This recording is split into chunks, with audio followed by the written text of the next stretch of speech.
adorei esse negócio.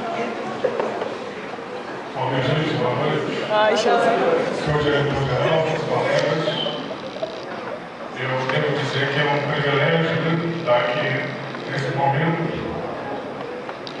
decorridas mais de 3 décadas dedicadas a essa expressão. Pela primeira vez eu estou sendo homenageado de forma assim, tão explícita, sobretudo por uma turma que foi minha turma, no primeiro período, há 2, 3 anos atrás.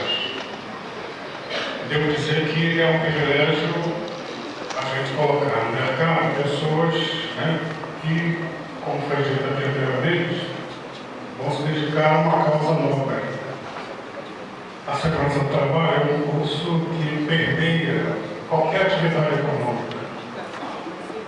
E essas pessoas primam por preservar a vida, preservar a saúde de quem trabalha, daqueles que no dia a dia estão expostos a diversos riscos nas suas atividades profissionais.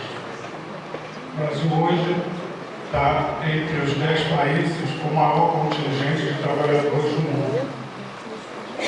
Certamente haverá oportunidade de trabalho para todos os que aqui estão se formando.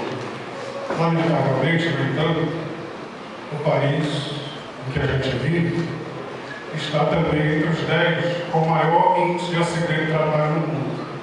Pessoas que morrem diariamente, em grande número, são mutiladas, que não voltam para casa após sair das suas residências para o trabalho. Então, os formandos do curso de segurança têm essa nobre missão, de sair da sua casa, ir para a sua empresa e lá exercer a função de preservação da vida daqueles que produzem para o país. Então, eu fico muito feliz, primeiro, por ter sido homenageado por essas pessoas, e segundo, por saber que a missão que elas vão desempenhar na sociedade é extremamente relevante e nobre.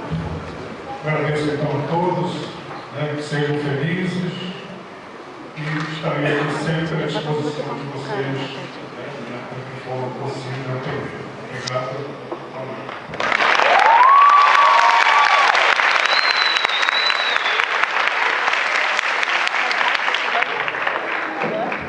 Convocamos o professor Ivan Gaspar, da Turma de Segurança do Trabalho, que substituirá o professor Luiz Alberto Carvalho Gonçalves e Elisângela do Nascimento Rolando.